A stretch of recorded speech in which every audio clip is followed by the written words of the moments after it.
not easier. It's more effective, easier, more effective to meditate from the new moon to the full moon than from the full moon to the new Yeah, moon. the Tibetan says that. You're building, Yeah. getting that antenna. Yeah. You're moving from the new moon to the full moon, the energies are building, and you're entering more and more the light. Just as the moon grows, it's a symbol of you entering more fully into that light, till at the full moon, the exact moment of the full moon is when the energies are most potent. And people are encouraged to link up at the exact time of the full moon, if they can. You can't always, of course, but you are encouraged to do that. So anyway, these books, Discipleship in the New Age, are really interesting for anyone who's interested in human psychology, and to see the troubles and the triumphs of people like yourselves, people who are seeking. And you can find yourself in these letters, and you can get the inspiration, sort of a more personal touch. The Alice Bailey teachings don't always have that personal touch, and these letters do. And you can find yourself, and you can learn a lot from reading those letters, particularly about human psychology, as I said. So I would encourage anyone to read this, if you want. I'm just wondering, with personality thwarting or blocking or sabotaging the soul, might that be something like an elemental involutionary energy? It's like a downward. Yeah, definitely. There's something going on there. Yeah. Tries to Yeah. keep it back. Yes. I- Yeah, definitely.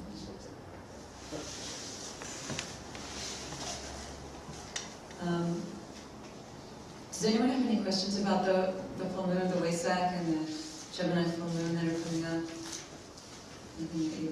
Yeah. I have a question. Well, in a way related to this, Sure. it's not. Sure. It's just I'm just like one of these people who have to ask why for Yeah. every single thing, and I have to go like deeper and deeper, and I'm never happy with the answer because I always feel there is something else. Yeah. So So I won't answer your question. no. I mean, like my question is like listening to all that you're saying about this particular tradition, and I may not be totally clear, but I have two questions that are in a way related. Sure. First is, does Tibetan describe what God actually is, or like or are there layers to God? Like, and does he describe that? That's one question, and the other one is,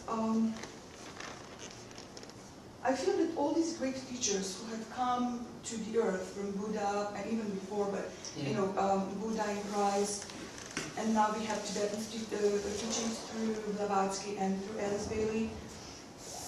It's almost like all of them shared with the humanity a part of wisdom, a part of a really huge wisdom that I kind of feel that we all knew, but we're trying to remember, and so we are given these teachings.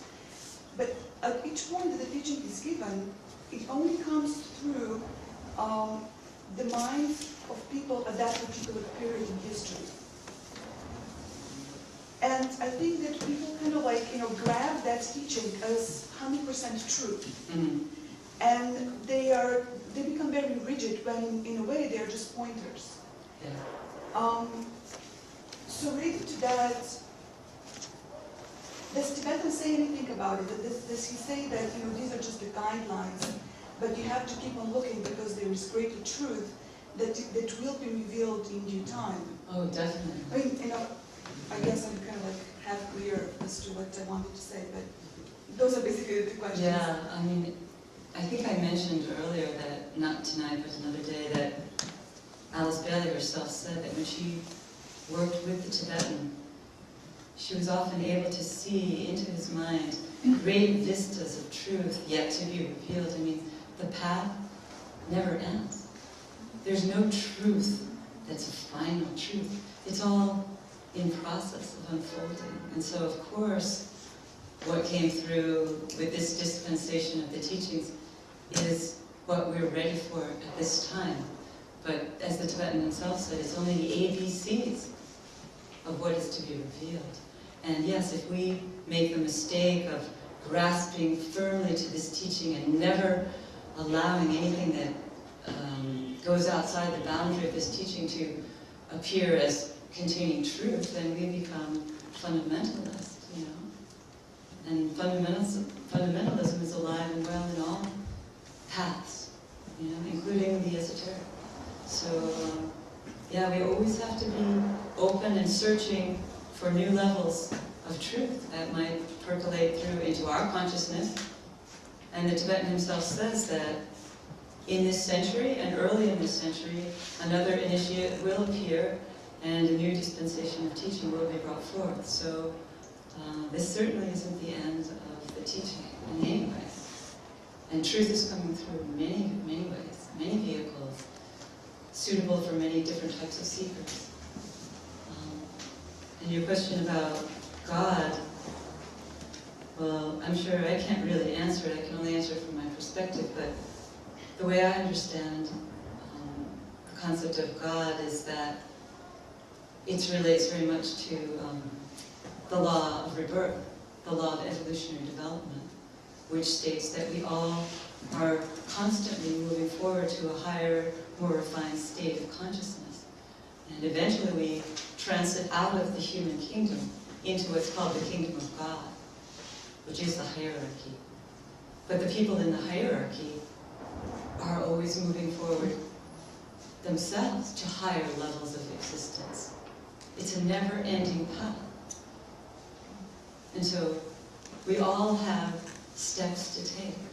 We're all following those who came before us.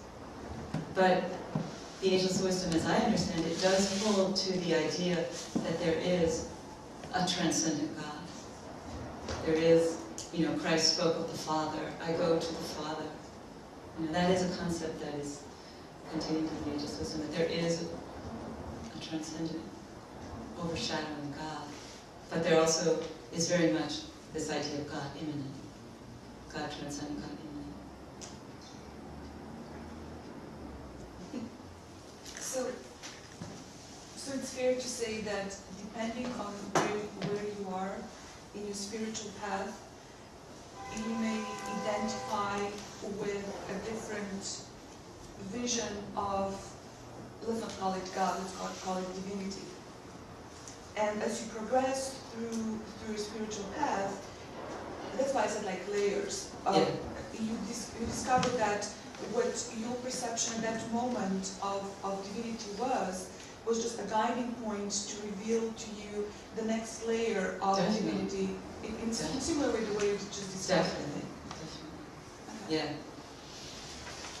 And I just wanted to throw out a few more points before we go into meditation tonight. Not specifically related to the theme, as usual, but related to the purpose, really, I think, of what we're doing, why we're meditating, and a little bit of the big picture as to what's really going on in the planet from the perspective of this particular tradition. It's stated, I think I brought it forward a couple of times, that this is the most important time in the entire history of life on planet Earth, according to the Ageless Wisdom teachings. So we're all quite fortunate to be alive at this most important time. To be in a physical body now is a great gift